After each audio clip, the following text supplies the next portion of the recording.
और जो नहीं जानता है वो फिर कुछ भी समझ सकता है। बहुत लोग तो गुंडा भी समझ लेते हैं।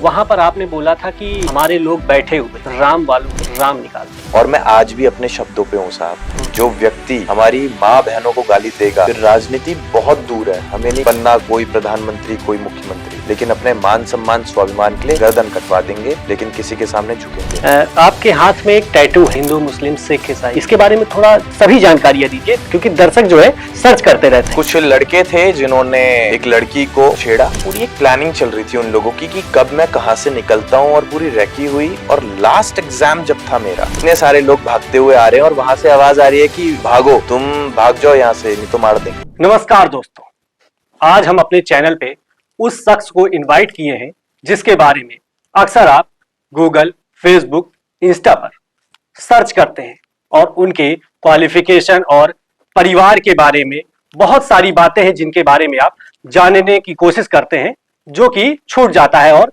जान नहीं पाते हैं। गगन यादव जी, जो कि युवा दिलों की धड़कन, गरीबों के मसीहा हैं और अक्सर युवाओं के लिए खड़े होते हैं। तो आज हम गगन यादव जी को अपने चैनल में इनवाइट करते हैं। Thank you so much sir, सबसे पहला सवाल ये रहेगा हमारा कि गगन यादव कौन है और कहां से है? गगन यादव आप ही लोगों की तरह एक साधारण व्यक्ति है, जिसके ख्वाब और सपने थोड़े असाधारण हैं। गगन यादव कमजोरों की ताकत है, बेजुबानों की आवाज है और रोते हुए के आंसू पोंछने वाला व्यक्ति है। गगन यादव क्रांति भूमि से आता है। आप लोग बखूबी जानते होंगे 1857 की क्रांति का बिगुल जिस जिले से खुला था वो हमारा मेरठ जनपद है, और मैं मेरठ का रहने वाला हूं। मेरा जन्म, फादर साहब आर्मी में थे तो राजस्थान के कोटा में हुआ था, तो जन्म मेरा कोटा राजस्थान में हुआ है, लेकिन मैं बेसिकली बिलोंग करता हूं उत्तर प्रदेश के मेरठ जिले से। सर, अक्सर हमारे दर्शक जो हैं और आपके जो फैंस हैं वो सर्च करते हैं क्वालिफिकेशन को लेकर के कि गगन यादव जी की क्वालिफिकेशन क्या है। अक्सर फैंस जो है जानने की कोशिश करते हैं, जिसके बारे में वो फैंस होते हैं, जिसके फैन होते हैं, जानने की कोशिश करते हैं। सर, इसके बारे में थोड़ा फैंस को बताएं। डिग्री के बारे में अगर बात करें तो मैं अक्सर अपने कॉलेज डेज में भी या उसके बाद भी अपने फ्रेंड्स से बोलता था कि a piece of paper can't decide my future. तो ये महज एक कागज का पन्ना है जो डिग्री के तौर पर आप लोगों को दिया जाता है। मैंने बिजनेस एडमिनिस्ट्रेशन में ग्रेजुएशन करा था, और बीबीए जब मैं फाइनल ईयर में था तो फाइनल ईयर का लास्ट सेमेस्टर का लास्ट एग्जाम, कुछ ऐसी घटना हुई जिसमें वो लास्ट एग्जाम में नहीं दे पाया। तो आप ये कह सकते हो कि डिग्री हाथ में आते आते निकल गई, लेकिन उसका कभी भी हमें दुख नहीं हुआ। कहानी लंबी है, सुनना चाहोगे तो जरूर सुनाएंगे आगे। बिल्कुल। सर, परिवार के बारे में थोड़ा बताएं, जो परिवार, भाई, मम्मी पापा, दादा चाचा, इनके बारे में। मेरे फादर साहब, जैसा कि मैंने बताया कि इंडियन आर्मी में थे, और मेरी मदर होम मेकर हैं। मेरी दो बहनें हैं, दोनों मैरिड हैं और ईश्वर के आशीर्वाद से अपने परिवार में, अपने बच्चों में खुश हैं। अब आती है बारी हमारी। हम अभी तक बैचलर हैं। रिसेंटली हमारी रिंग सेरेमनी हुई थी, लेकिन अभी शादी के बंधन में हम नहीं बंधे हैं, लेकिन बहुत जल्द बंध जाएंगे। तो उसके बाद हम भी आपको सिंगल नहीं नजर आएंगे। तो यहाँ तक तो बात हुई कि फैमिली में कौन कौन है। मेरे फादर साहब के 5 भाई हैं, 4 हमारी बुआ हैं, तो बहुत बड़ी फैमिली है हमारी। सब जॉइंट फैमिली है? सब न्यूक्लियर है, अलग अलग रहते हैं, लेकिन हम लोग वैसे जॉइंट हैं। कभी भी कोई प्रॉब्लम अगर आए तो सुख दुख में हम सब लोग संगठित रहते हैं, एक साथ रहते हैं।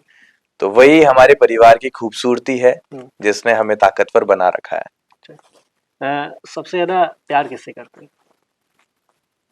यार, एक लड़का, मुझे ऐसा लगता है, अपनी माँ को सबसे ज्यादा प्यार करता है, लेकिन माँ के साथ साथ मैंने बाप की नजरों में भी वो मोहब्बत देखी है अपने लिए, जो कभी शब्दों में वो बयां नहीं कर पाते, लेकिन मैंने देखा है जब जब मैं अपना बैग उठा के बाहर निकल रहा होता हूँ तो मेरी माँ के साथ साथ मेरे बाप की भी आंखें नम रहती हैं।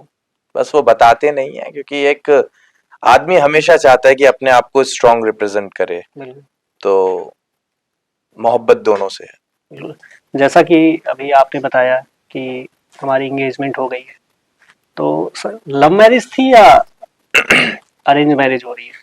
यार हो तो अरेंज रही है, लेकिन अंबानी से भी बड़ा समय हम लोगों ने ले लिया है शादी का। रिंग सेरेमनी हुई थी हमारी 11 जुलाई को, मेरे जन्मदिन वाले दिन।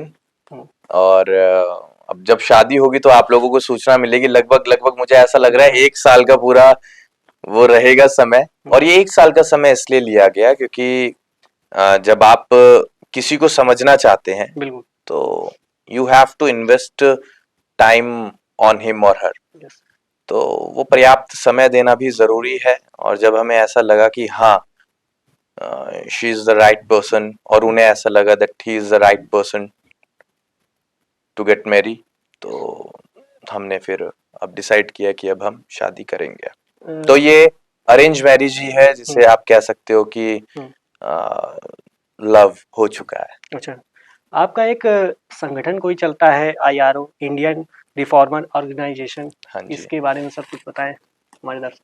इंडियन रिफॉर्मर्स ऑर्गेनाइजेशन जो संगठन हम लोगों ने बनाया था वो जिस वक्त श्रद्धेय नेताजी मुलायम सिंह यादव जी शांत हुए थे, तो उन्हीं की विचारधाराओं को, उन्हीं की लड़ाइयों को नौजवानों के खून में हमेशा बरकरार रखने के लिए, जिंदा रखने के लिए हमने इस संगठन को बनाया। और इस संगठन में एक कॉलम है सोर्स ऑफ इंस्पिरेशन का। उस कॉलम में हमने क्लियरली मेंशन कर रखा है मुलायम सिंह यादव नाम। तो उन्हीं की विचारधाराओं को आगे ले जाने के लिए, उनकी लड़ाई को आगे लड़ने के लिए हमने ये संगठन बनाया है। उनके शांत होने के बाद ये पैन इंडिया रजिस्टर्ड हमारा संगठन है, and currently we are working on 7 states.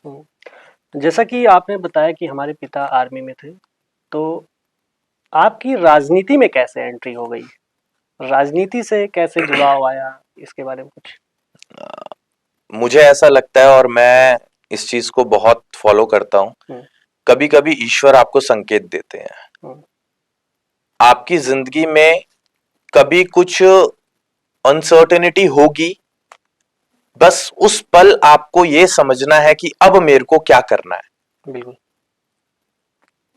I used to be a fitness instructor, और मैं इंटरनेशनली सर्टिफाइड फिटनेस कोच और लाइफस्टाइल कंसल्टेंट रहा हूं, लेकिन अपने उस प्रोफेशन से एकदम विपरीत वाले प्रोफेशन में मैं आज की तारीख में काम कर रहा हूं, जिसकी कल्पना उन लोगों ने भी कभी नहीं करी होगी जो मेरे साथ उस वक्त काम किया करते थे, मेरे प्रोफेशन में लोग थे। तो जिंदगी में कुछ ऐसी चीजें हुई जिनके बाद मुझे ऐसा लगा कि अब मुझे ताकत की जरूरत है और ताकत कमानी है, और ताकत कमाने के लिए मुझे राजनीति ही मेरे दिमाग में यही सुझाव आया। और उसके लिए फिर हमने विचार किया कि ये ताकत कमाई कैसे जाएगी। तो अब 2 सवाल है कि ताकत कमाने के लिए आप किसके पास जाएंगे। जवाब आया कि या तो दरिया बिछाओ नेताओं के दरवाजे पर, बिल्कुल, उनकी जी हुजूरी करो, या फिर दूसरा रास्ता है जो थोड़ा टफ है लेकिन आपको असली लीडर बना सकता है, और वो रास्ता था जनता के बीच रहने का, जनता की आवाज सुनने का, जनता के सुख दुख में हमेशा शामिल होने का। तो उस रास्ते को हमने चुना। कठिन जरूर था, खतरा जरूर है, लेकिन आप आने वाले समय में देखेंगे कि ये बहुत ही शानदार ताकत इकट्ठी होकर हमें मिलेगी। राजनीति में आने का मकसद जनता के लिए भला, मतलब काम करना। एट द एंड आपको राजनीति में आना ही क्यों होता है? लोगों की भलाई करने के लिए। और भलाई ऐसे नहीं कि मैं जबरदस्ती किसी का पेट भरा हुआ है तो उसे खिला रहा हूं कि नहीं तू खा, तू खा। जो जरूरतमंद है, जिसके पास रिसोर्सेज नहीं है, उन लोगों को व्यवस्था इकट्ठी करके देना, उन लोगों की आवाज उठाना, जिनको न्याय नहीं मिल पा रहा है उनके लिए लड़ना। तो सही मायने में तो जिन्हें जरूरत है उन लोगों के लिए हम लड़ना चाहते हैं। पेट भरा हुआ व्यक्ति तो हमें क्या ही नेता बनाएगा। बिल्कुल। अभी आप एक राजनीति में एंट्री कर रहे हैं, तो आपने जातिवाद को लेकर के बहुत कुछ देखा होगा कि ब्राह्मण ठाकुर और यादव ठाकुर, यादव ब्राह्मण बहुत होता है। उत्तर प्रदेश की राजनीति में आपने अक्सर कर ये जरूर देखा होगा। इस चीज को कैसे देखते हैं आप? अगर आप राजनीति में आते हैं, एक पद पे पहुंचते हैं, तो इसको कैसे समाप्त किया जाएगा? इसको किस तरीके से देखते हैं सर? सही बात बताऊं आपको, मेरी शुरुआत खुद जब हुई थी तो यादवों को ही जागरूक करते करते हुई थी, लेकिन उसका मतलब वो नहीं था कि मैं जातिवाद कर रहा हूँ। सबसे पहले आदमी को मजबूत होना चाहिए अपने घर से। सबसे पहले अगर आपको कुछ भी जिंदगी में करना है तो आप अपने परिवार वालों को समझाते हो और उसके बाद आप फिर घर से बाहर निकलते हो। तो पहले मैंने अपने लोगों को समझाया और उन्हें मौका दिया कि आप मुझे समझिए। जब वो मुझे समझ गए तो अब मैं दूसरी दिशा में भी काम कर रहा हूँ कि जो भी जरूरतमंद, बिना उसकी जाति, बिना उसका धर्म पूछे, हम उसकी सेवा के लिए हमेशा खड़े रहेंगे। अब इसके लिए हम आगे क्या करेंगे तो वो तो ताकत आने के बाद उसका फैसला लिया जाएगा, लेकिन हाँ इतना जरूर करना हमें चाहिए कि शिक्षा को आप प्रायोरिटी पर रखें और अवेयरनेस फैलानी बहुत जरूरी है उत्तर प्रदेश और बिहार जैसे राज्यों में, क्योंकि यहाँ पर ही सबसे ज्यादा जातिवाद होता है। तो उसके लिए अवेयरनेस के लिए आपको कैंपेन्स भी लगाने पड़ेंगे, कैंपेनिंग करनी पड़ेगी, वर्कशॉप्स करनी पड़ेंगी, जिसमें आप युवाओं को बताएंगे कि अगर आप इस मानसिकता के साथ चलेंगे तो आप अपने आप को तो गड्ढे में डालेंगे ही डालेंगे, बल्कि आपका प्रदेश भी, आपका देश भी और आने वाली पीढ़ियां भी कभी उभर नहीं पाएंगी, उनका विकास नहीं हो पाएगा। आप भी जैसे कि गगन यादव यादव हैं और यादव समाज से बिलोंग करते हैं, तो क्या आप यादव को बढ़ाएंगे या सर्व समाज को लेकर के चलने वाले? प्रत्यक्ष को प्रमाण की जरूरत नहीं होती। हमने आज तक जो किया है उसमें आप अगर एक बार देखेंगे तो आपको समझ आएगा कि ये व्यक्ति कैमरे पर तो यादवों के मुद्दे दिखा देता है, लेकिन बैक कैमरा अन्य लोगों के लिए जब काम करता है तो उनको हाईलाइट नहीं करता है, जिससे कि उनके समाज के लोगों को ठेस ना पहुंच जाए कि क्या हमारे पास भी कोई ऐसा व्यक्ति नहीं है जो हमारी आवाज उठा पाए। तो उठाते हम सबके लिए आवाज है, लड़ते हम सबके लिए है, और जिस दिन ताकत, कलम की ताकत हमारे पास होगी, उस दिन आप देख लेंगे कि कितना असली आदमी आपके सामने बैठकर ये असली बात बोलकर जा रहा है। आपके चेहरे पे डर नहीं झलक रहा है? डर किस बात का होगा? बहुत से वाकये होते हैं उत्तर प्रदेश में बुलडोजर को लेकर के, सरकार की इस नीति को किस तरह देखते हैं? मैंने कहा ना आपको कि जब आपका हाथ ईश्वर पकड़ लेता है और आप उसके साइन को समझने लगते हैं तो आपके अंदर से डर खत्म हो जाता है, और डर ही वो चीज है जो आपके ऑरा को खत्म कर देगी। और जिंदगी में कुछ रहे या ना रहे, आपका ऑरा, आपका किरदार जबरदस्त होना चाहिए, लाजवाब होना चाहिए, और जिस किरदार में डर होता है फिर उसका अस्तित्व खत्म हो जाता है। बिल्कुल। आपके पीछे किसी पॉलिटिशियन का हाथ है जो इस तरह बेबाक घूमते हैं और लोगों की मदद करते हैं, सरकार के खिलाफ बोलते हैं? किसका हाथ है इसके बारे में? ये आपने बहुत अच्छा सवाल किया है, क्योंकि हाथ तो है, और इतने मजबूत आदमी का हमारे ऊपर हाथ है कि आप देखेंगे कि इस विश्व की कोई भी शक्ति, कोई भी ताकतवर व्यक्ति हमें घुटनों पर नहीं टिका सकता, और ना ही हम किसी के सामने झुक सकते। और राजनीति की अगर बात करें तो उस राजनीति की शुरुआत हमारे आराध्य दादा श्री कृष्ण ने करी थी, तो उनका हाथ जिसके सर पर होगा वो किससे डरेगा? तो हमारे अंदर डर बिल्कुल भी नहीं है। हाँ, जिनका हाथ है वो चक्रधारी, जिस दिन अपना चक्र चलाएंगे उस दिन जितनी बुरी शक्तियां हैं वो खत्म होती चले जाएंगी। ये हमारा विश्वास है, अटूट विश्वास है उनके ऊपर। भगवान का तो हाथ सबके ऊपर रहता है, तो राजनीति से जुड़े अगर बात किया जाए तो किसका हाथ है अगर कोई समस्या आ जाती है तो? जनता का हाथ। किस पार्टी के फैन? जनता का हाथ। किस जनता जिसके साथ रहती है फिर वो व्यक्ति, वो नेता किसी भी राजनीतिक दल का मोहताज नहीं होता, किसी भी नेता का वो गुलाम नहीं होता। तो जनता का हाथ है, जनता का आशीर्वाद है, जनता का प्यार है, और ये जब तक रहेगा तब तक गगन यादव के चेहरे पर आपको डर कभी भी नहीं दिखेगा। अगर गगन यादव को चुनाव लड़ने की तैयारी आप कर ही रहे हैं। 27 में आप चुनाव लड़ेंगे क्या? नहीं, 27 में अभी तक का मेरा कोई इरादा नहीं है विधानसभा चुनाव लड़ने का। हम लोकसभा लड़ेंगे और 29 में 101% हम लोग चुनाव लड़ने जा रहे हैं मेंबर ऑफ पार्लियामेंट का। अगर पार्टी का बात किया जाए तो किस पार्टी को समर्थन करते हैं? अगर बात की जाए चुनाव लड़ने की विधानसभा की, तो किस पार्टी से चुनाव लड़ना पसंद करेंगे? नहीं, विधानसभा में तो चुनाव लड़ेंगे ही नहीं हम, लेकिन हाँ, समाजवादी पार्टी को उत्तर प्रदेश में हम लोग मजबूती प्रदान करने का काम करेंगे। अपने सभी वॉलंटियर्स को हम लोग फील्ड पर उतारेंगे और प्लानिंग है जिस पर हम लोग अभी काम कर रहे हैं कि बूथ लेवल कैसे स्ट्रॉन्ग किया जाए, क्योंकि वहीं से हम लोग कहीं ना कहीं मार खाते हैं। तो समाजवादी क्यों? कोई खास वजह या समाजवादी विचारधारा को जिस दिन आप समझेंगे तो आपको पता चलेगा कि यही वो दल है, यही वो विचारधारा है जो लोगों को सही मायने में उनके अधिकार के प्रति जागरूक करना, उनके हक अधिकारों की लड़ाई को लड़ना और कमजोरों की आवाज को उठाना। अब तो ये नया मूवमेंट आया पीडीए, पिछड़ा दलित अल्पसंख्यक, लेकिन इससे पहले भी हर एक समाजवादी हमेशा जो पुराने नेता थे उनके अंदर भाव थे लोगों के लिए कुछ करने के। आज की तारीख में राजनीति राजनीति नहीं रही है, वो एक बिजनेस प्रोफेशन बन चुका है। यही वजह है कि और कोई दल अभी तक हमें समझ में नहीं आ पाया है, क्योंकि वो एक व्यापार नजर आता है। बिल्कुल। अभी दिल्ली विधानसभा चुनाव चल रहा है, 5 तारीख को वोटिंग है।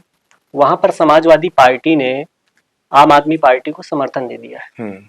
बल्कि यूपी में जो है इंडिया गठबंधन में कांग्रेस समाजवादी पार्टी जो है चुनाव लड़ी थी। इसको किस तरह से देखते हैं? क्या 27 में इंडिया गठबंधन बरकरार रहेगा? देखिए, वो हाई कमांड का जो भी डिसीजन रहेगा वो उन लोगों को पता है। हमें तो बस इतना पता है, एनी हाउ हमें 2027 में समाजवादी पार्टी की सरकार बनानी है। और बदलाव इसलिए भी जरूरी है क्योंकि अगर एक ही पार्टी आपके ऊपर रूल करती रहेगी तो वो कभी भी विकास नहीं कर पाएगी, ना ही करने का सोचेगी। उसे घमंड होने लगेगा कि अब तो हमें कोई हटा ही नहीं सकता है।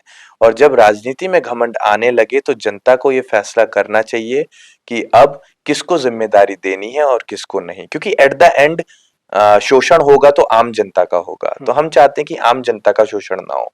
अगर आपको ऐसा लगता है कल को कि एक बार बनाइए तो आप समाजवादी पार्टी की सरकार, फिर आप कंपेयर कीजिए, 27 में आप सरकार लाइए और आप अगले 5 सालों तक कंपेयर कीजिएगा। वो तो सर जनता लाएगी। मैं यहाँ के माध्यम से जनता को ही कह रहा हूँ कि आप कंपेयर कीजिएगा कि पिछले 10 सालों में भाजपा ने क्या किया और अगले 5 में समाजवादी ने क्या किया। उस कंपैरिजन के बाद जब आपको लगे कि किसके साथ जाने किसके साथ नहीं, तो दोबारा फिर 32 में हमें मौका दीजिएगा।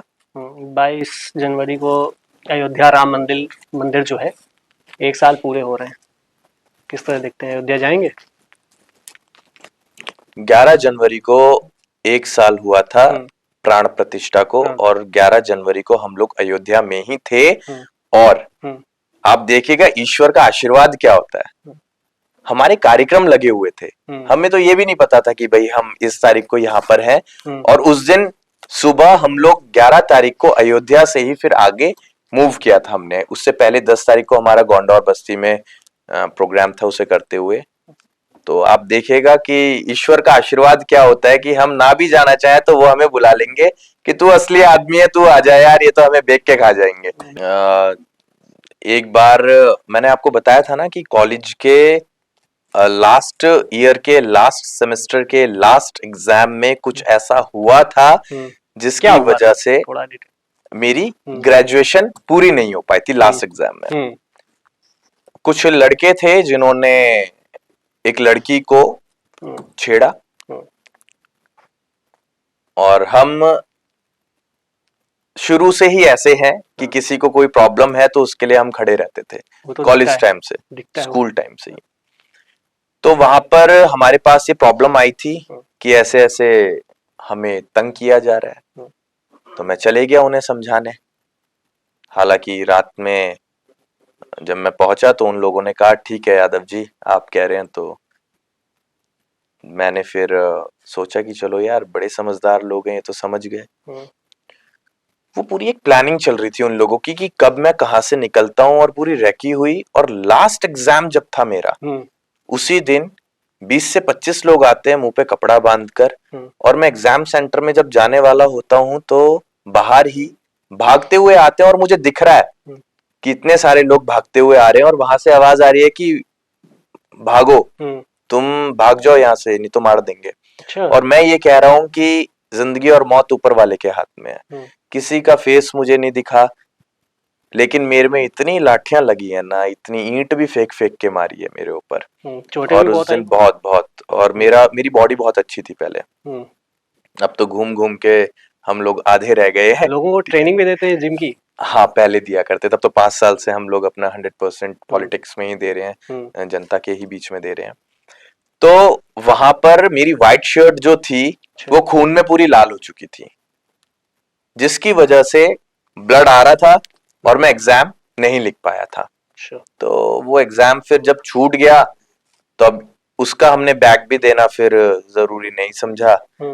फिर मन ने कहा कि यार अब कुछ करते हैं जिंदगी में, ये a piece of paper can't decide my future, ये तब एक आइडिया आया और छोड़ दिया। तो वहीं से राजनीति की शुरुआत हुई? नहीं, वहां से फिर हम गए, मैं पढ़ने गया था। फिर मेरठ से निकला, मैं दिल्ली आया। दिल्ली में आकर मैंने पढ़ाई करी, कुछ अलग अलग चीजें। फिर एक्सरसाइज करता भी था पहले, तो सोचा कि अब प्रोफेशनल टच देते हैं इसे। तो मैंने कोर्सेज किए, हेल्थ के, न्यूट्रिशन के, फिटनेस के। इन कोर्सेज को करने के बाद फिर मैंने ट्रेनिंग्स देनी स्टार्ट करी। उसके बहुत बाद फिर कुछ ऐसा होता है जिसके बाद पॉलिटिक्स में आए हैं। तो कहानी बहुत लंबी है, आप इतने पॉडकास्ट में हमारे आज तक के जीवन को जल्दी नहीं समझ पाएंगे। पूरी जानने की कोशिश करेंगे। आप अपने आप को भविष्य में कहाँ देखते हैं? एक सोच होती है कि हम उस पद तक जाने की कोशिश करेंगे और वहां जाएंगे, एक एम होता है, तो आप अपने आप को कहाँ देखते हैं?